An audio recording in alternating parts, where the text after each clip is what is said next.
책의 제목대로 말씀을 되풀이함에 있습니다. 반복되는 말씀을 통해서 하나님을 만날 수 있도록 알아가도록 죄인들이 살 수 있도록 하신 하나님의 은혜입니다. 이게 주제예요. 주제 신명기. 말씀을 되풀이했다. 하나님께서 말씀을 되풀이하시는 것, 죄인들이 알아가도록 깨닫도록 하나님을 만날 수 있도록 살 수 있도록. 이스라엘은 40년간 광야 생활을 했습니다.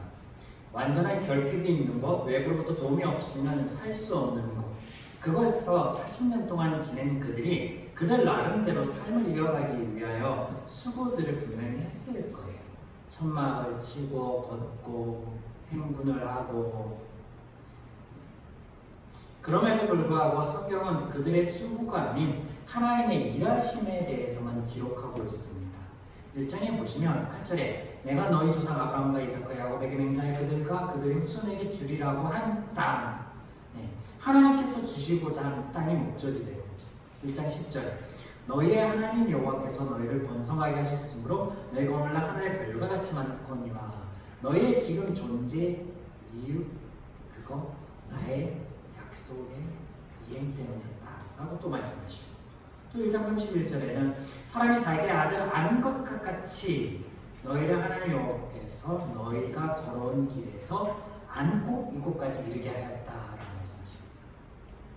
그 아이를 아는 부모와 같이 하나님께서 이스라엘 민족들을 안고 광야에 걸어온 그 길에서 지금까지 이르게 하였다. 예전에 그림 묵상이 유행하였었던 적이 있었죠. 그때 발자국이라는 그림이 있었어요. 그래서 두 사람이 걷던 그림, 또 한 사람이 걷던 그림, 다시 두 사람이 걷던 그림 있습니다. 그래서 그 그림을 묵상하면서 그리스 여자애들, 내가 좀 견딜만할 때는 하나님 동행하여 주셨는데 왜 어려울 때는 나 혼자만 걸은 발자국만 있습니까? 하나님께서 그러시죠. 내가 너를 업고 걸었다. 내 발자국이 아니라 나의 발자국이다. 그 말씀을 하시는 겁니다. 이스라엘에게. 이렇게 하나님께서 주실 땅을 목전에 두고 있는 출애굽의 2세대들에게 이스라엘의 역사나 그들 부모 세대의 수고나 지혜를 나누는 것이 아닌 다시 한번 하나님의 일하심을 선포함으로 하나님의 말씀이야 살 수 있고 행복할 수 있다라는 것을 하나님께서 알려주시는 거죠. 오늘 본문을 보시면 이스라엘의 40년 여정과 요단 동편에서의 일들을 기록하고 있는데, 이 긴 본문의 내용을 함축하면 한 문장이 됩니다. 오직 하나님께서 주신 땅만을 취하였다. 끝.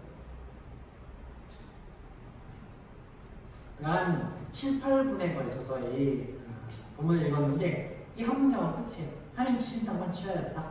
끝. 볼까요? 2장 1절로 7절에는 세일산에서의 여정인데 5절에 보면 그들과 다투지 말라. 그들 땅을 한 발자국도 너희에게 주지 아니하리니 이는 내가 세일산을 에사에게 기업으로 주었습니다. 세일산을 두루 돌아다녔지만 그 땅을 취할 수 없었습니다. 왜? 하나님께서 주지 않으셨으니까. 또 이어서 8절부터 18절까지 모압 광야 길에서의 여정을 말씀하시는데 9절에 보면 여호와께서 내게 이르시되 모압을 괴롭게 하지 말라. 그와 싸우지도 말라. 그 땅을 내가 너희에게 기업으로 주지 아니하리니. 하나님이 주지 않았기에 모압 땅을 차지하지 않습니다.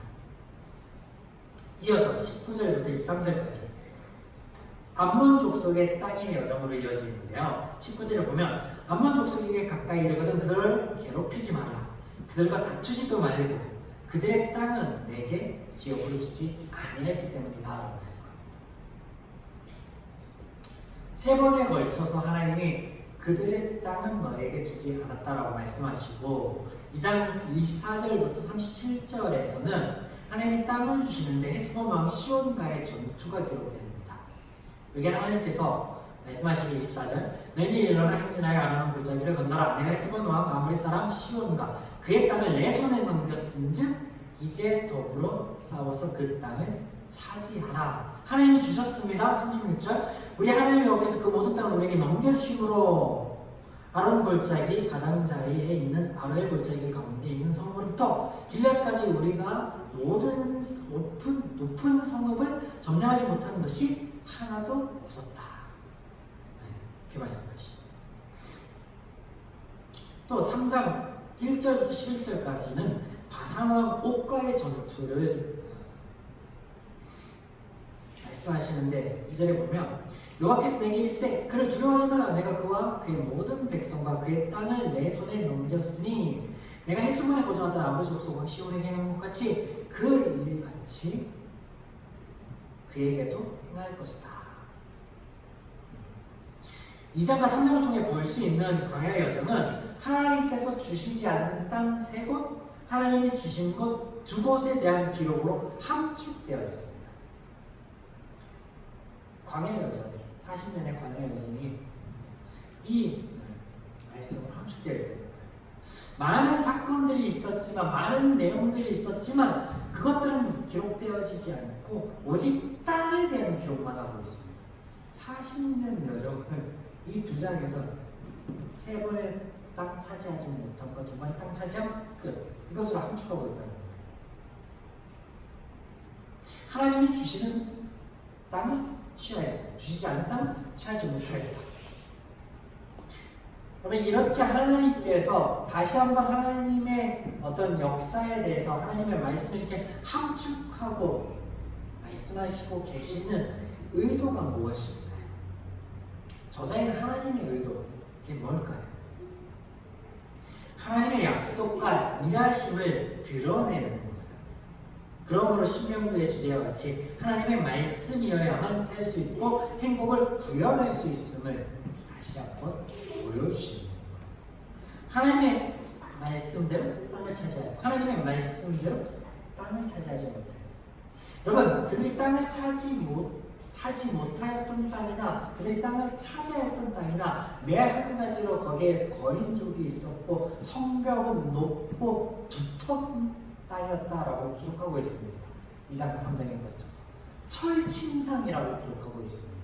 그 말은 뭐냐면 함락하기 어려운 존재였다는 거예요. 그럼에도 불구하고 그들이 땅을 차지하지 않았음에도 불구하고 세일산과 암몬 족속과 모압의 광야의 길을 갈 수 있었던 것, 그들 스스로는 자신들을 보고 그들 이방 민족을 볼 때 메뚜기같이 여겨서 두려워하는데 정작 하나님의 말씀대로 그 땅을 밟을 때에는 이스라엘이 두려워하는 게 아니라 그 이방 민족들이 두려워했다라고 기록합니다. 그래서 거닐 수 있었고 또 차지할 수 있었던 것은 그들에게 철병거가 있고 놀라운 전술이 있고 막 사람이 많아서 그게 아니라 하나님께서 일하셨기 때문이다라고 말씀합니다. 22절, 3장 22절을 보면 너희는 그들을 두려워하지 말라. 너희는 하나님 여호와께서 친히 너희를 위하여 싸우시리라 하노라라는 이 말씀을 기억하고 이 말씀대로 바산왕 옥과 그리고 헤스본 왕 시몬에게 행하지 아니하였느냐 말씀합니다. 자, 오늘 이런 본문이 1장과 대비가 됩니다. 1장과 2장, 3장이 1장과 2장, 3장 이 두 부분이 완벽한 대비를 이룹니다. 1장의 광야의 여정은요 가데스 바네아의 사건으로 일축하고 있습니다. 가데스 바네아의 사건은 하나님의 말씀에 대하여 신뢰하지 못하였던 것으로 하나님의 약속과 하나님의 일하심을 얻게 되는 땅이 아닌 자신들이 차지해야만 할 땅, 자신들의 어떤 임무, 그래서 그 땅에 대해서 잘못 보았고 잘못 보았고 하나님에 대하여 대적한 사건이 가데스 바네아죠. 그리고 또 하나님께서 너희들이 그렇게 구하였기 때문에 그 땅을 밟지 못하게 될 것이다 라고 하였을 때 아니요 하나님 제발 밟게 주세요 라고 들고 일어났다가 대패했던 기억이 있는 거예요. 반대로 2장과 3장에서는 세일과 모압 땅과 암몬 땅을 차지하지 못하였고 하나님 말씀대로 헤스본과 바산을 치고 땅을 차지합니다. 성경에서 기록하면 이스라엘의 강맹함도 아니고 앞서 말씀드렸듯이 그들이 뛰어난 전략도 아닌 오직 하나님의 말씀, 하나님의 역사하심.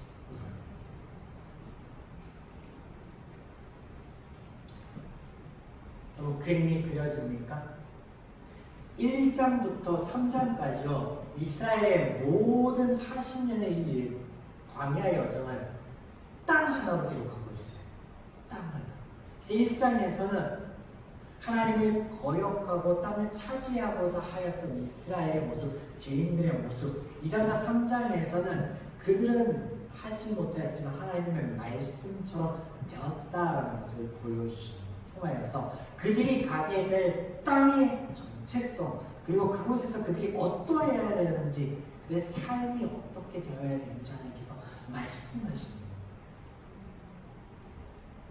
이 모든 여정의 말씀에 대하여서 함축하고 있는 부분이 1장 8절이에요. 1, 2, 3장 함축하는 부분이 1장 8절이에요. 1장 8절에 어떻게 말씀하시냐면, 내가 너희의 조상 아브라함과 이삭과 야곱에게 맹세하여 그들과 그들의 후손에게 주리라고 한 땅이 너희 앞에 있으니 들어가서 그 땅을 차지할지니라.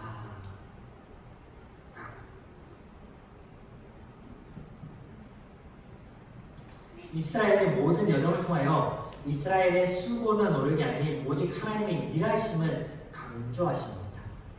여러분, 만약 하나님께서 당신의 약속이나 당신의 일하심을 말씀하시지 않으시고 이스라엘에게 자신들의 힘과 노력으로 이루어야 될 것들, 차지할 땅에 대하여 말씀하셨다라고 해봅시다. 여러분, 그 안에 은혜가 있을까요? 그 안에 자유함이 있을까요? 행복이 있을까요?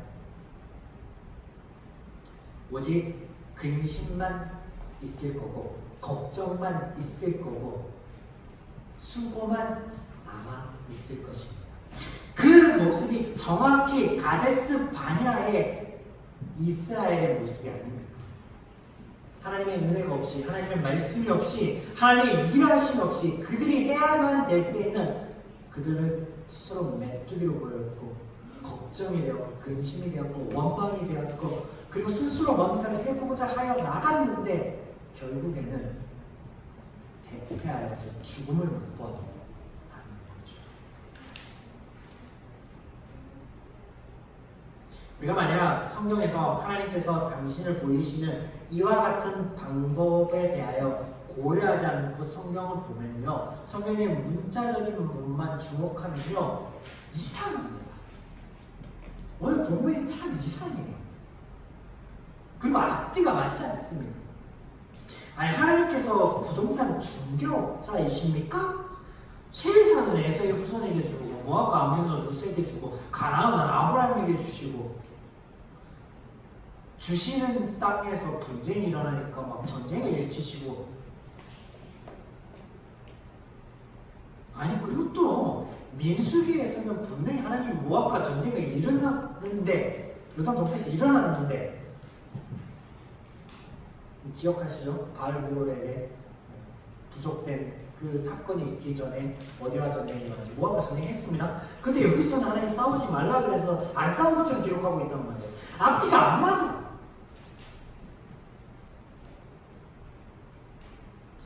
만약 성경을 문자적으로 혹은 편집적 측면으로 봐서 이걸 해석한다면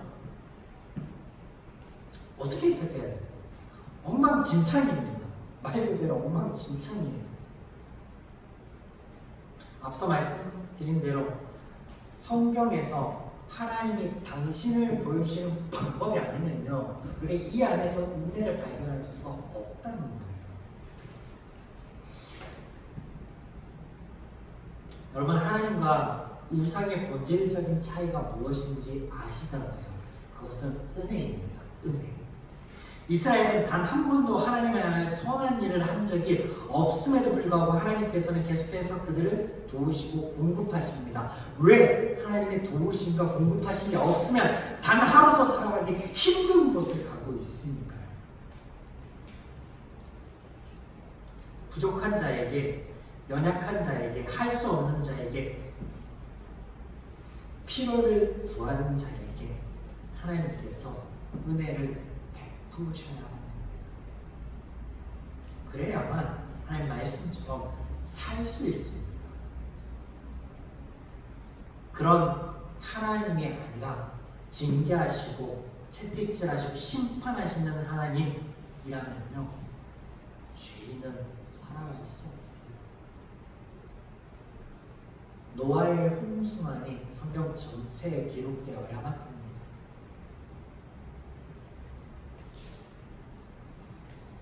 오늘 성경에 이와 같은 하나님의 모습을 보아야 인간 간의 차별을 만들어내는 것이 아닌 인간을 위한 하나님의 은혜 또한 깨달을 수 있습니다. 제가 여러 번 민수기에 말씀드리고 쭉 말씀드리면서 나누면서 말씀드렸던 것처럼 이스라엘만을 위한 하나님, 이집트를 징계하시고 모압과 암몬을 핍박하시고 가나안 족속들을 치시는 하나님이 아니라, 그런 차별을 만드시는 하나님이 아니라 동일하신 하나님을 발견할 수 있다는 것. 하나님께서는 신명기를 통하여서 이스라엘에게 하나님의 사역을 반복하여 말씀하시고 알리십니다. 이것이 하나님의 일이기 때문에 그렇습니다. 당신의 과제이기 때문에 그렇습니다. 하나님을 아는 것, 하나님을 찾는 것은요, 죄에게 사로잡힌 죄인들에게는요 불가능합니다. 때문에 하나님께서 친히 죄인들에게 찾아오셔야만 되셨고, 당신을 알리셔야만 되셨고, 당신을 보이셔야만 되셨고, 죄인들의 그 삶의 아픔이 무엇인지 깨닫게 하셔야만 하셨어요. 무엇을 통해서? 그들의 삶 속에서 말씀을 통하여서 하나님의 일하심을 통하여서요. 여러분, 우리의 신앙의 발걸음 또한 이와 같습니다. 우리는 우리의 신앙이 우리의 수고와 노력으로 하는 것과 같지만 실상은 하나님의 은혜 때문입니다. 은혜 때문에. 우리가 하나님께 기도하지 못할 그때에도 하나님께서 친히 우리를 위해서 간구해 주신다고 말씀하여 주시지 않습니까? 그와 같은 우리의 도우미로 헬퍼로 당신의 영을 각 사람에게 부어주신다라고 하시지 않으셨습니까? 성령이 함께함으로 얼마나 많은 일들을 행할 수 있는지 아십니까? 구약에서는요, 소년 다윗이 성령이 함께 하시는 거 골리앗을 쓰러뜨립니다. 요나단이 몸쪽 하나만 들고 궤곡을 건너가 수많은 대군을 찌르고 그 전쟁을 지없는 전공을 세웁니다.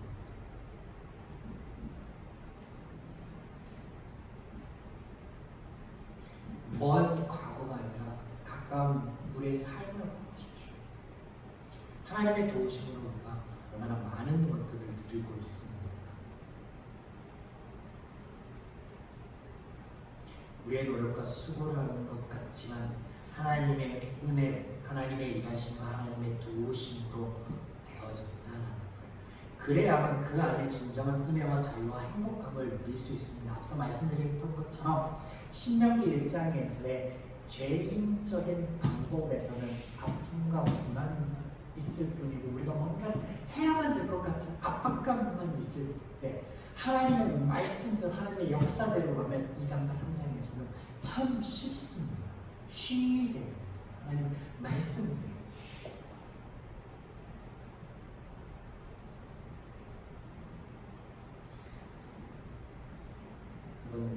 그런데 지금 하나님의 약속의 땅을 앞두고 있는 이스라엘은요, 죄 문제가 해결되지 않는 죄인입니다. 하나님께서 이렇게 계속하여 말씀하여 주시고 보이시고 깨닫게 하시고 알려주시고 역사하시고 무지하게 노력을 하고 계심에도 불구하고 그들은 하나님의 말씀처럼 할 수 있다 없다? 없다.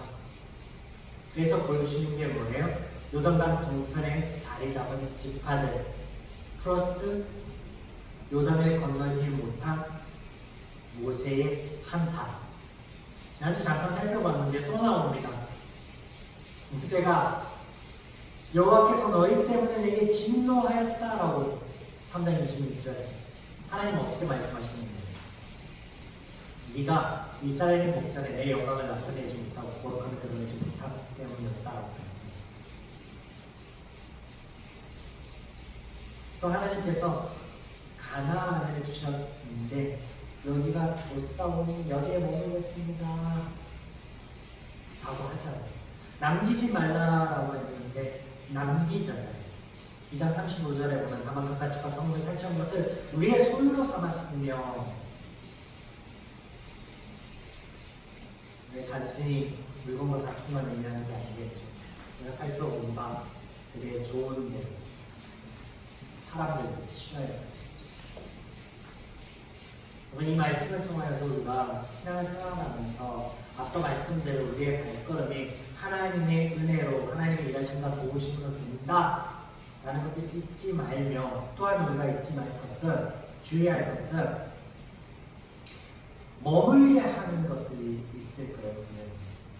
우리가 조금 더 하나님의 은혜를 누리도록 하나님을 알 수 있도록 나아가는 것에 대해서 선택하고 결단하기보다 지금 상태가 좋습니다라고 머물게 만드는, 또 누군가를 원망하게 만드는, 이 땅에 여러분 얼마나 많은 그리스도인들이 이 상태가 좋사오니라고 머물고 계신 줄 아십니까?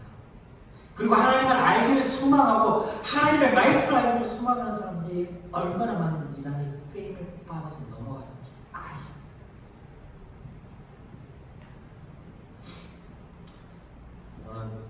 오늘 말씀을 통하여서 하나님의 일하심과 약속이 무엇인지, 그것을 왜 계속하여 우리에게 보이시고 알리시는지 그 은혜를 깨닫고 또 그 깨달아진 말씀 안에서 우리가 믿음의 한 걸음 한 걸음을 내딛어 갈 텐데, 오늘 이 한 주간을 살아갈 텐데 우리의 믿음이